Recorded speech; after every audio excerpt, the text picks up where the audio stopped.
La pulpeira de Melide nace con mis bisabuelos, dos señores de dos pueblos con mucha tradición pulpera, como era el Carballeño y Melide. A partir de ahí, pues bueno, va evolucionando el negocio familiar hasta llegar a hoy, que nada, yo con mis padres abrí una pulpeira aquí en la Plaza de España.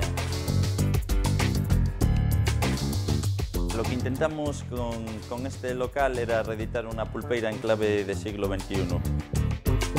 Queríamos hacer una cocina de tradición muy gallega en la que encontráramos un producto de primera calidad, bien tratado y a unos precios bastante asequibles.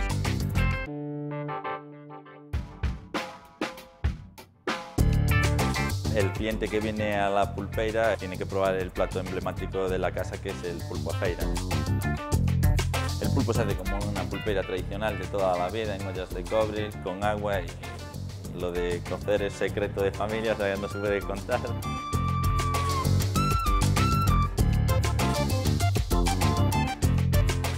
El local está ubicado en una zona muy emblemática de La Coruña, que han dejado fenomenal después de hacer la obra y nada, y ahí nos queda una terraza maravillosa en la que la gente normalmente está a gusto.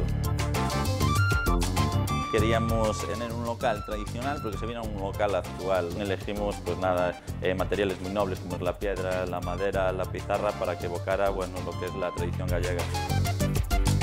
Pero que aparte se viera en el local un ambiente actual que conseguimos con regalos de clientes que nos hacen dibujos de cómics, o la cocina que le da el contraste más moderno, una cocina negra que no es algo muy habitual.